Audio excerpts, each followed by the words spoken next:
السلام عليكم مدريديستا، مرحبا بكم معايا في فيديو جديد. اخيرا عودة الدوري الاسباني، واخيرا غادي نشوفوا الفريق ديالنا الغالي في اول مباراة رسمية في الليغا هذا العام.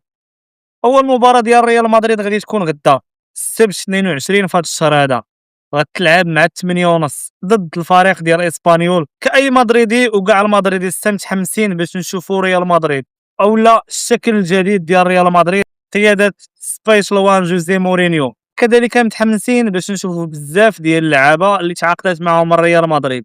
السكواد اللي اختارها جوزي مورينيو هي هذه كما كتشوفوا، حضور جميع اللعابه الا هاد ثلاثه اللعابه كما كتشوفوا اللي مصابين، رودريغو وميندي وميليتاو.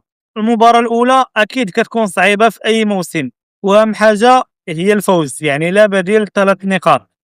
مزيان بزاف الفريق يبدا بالرباح، خصوصا انك بدلتي مدرب وانك جبتي بزاف ديال التعاقدات، واهم حاجه هي انك تبدا بالفوز. وكمدريدي متحمس بزاف باش نشوف ريال مدريد بقياده جوزيه مورينيو، وانا كنتوقع ان ريال مدريد غادي تفوز ان شاء الله. انت كمدريدي شنو هو التوقع ديالك لهذا الماتش؟ خلي لي الراي ديالك في التعاليق، ونتلاقاو في التحليل ديال المباراه بعد الماتش، وما تنساوش على مدريد.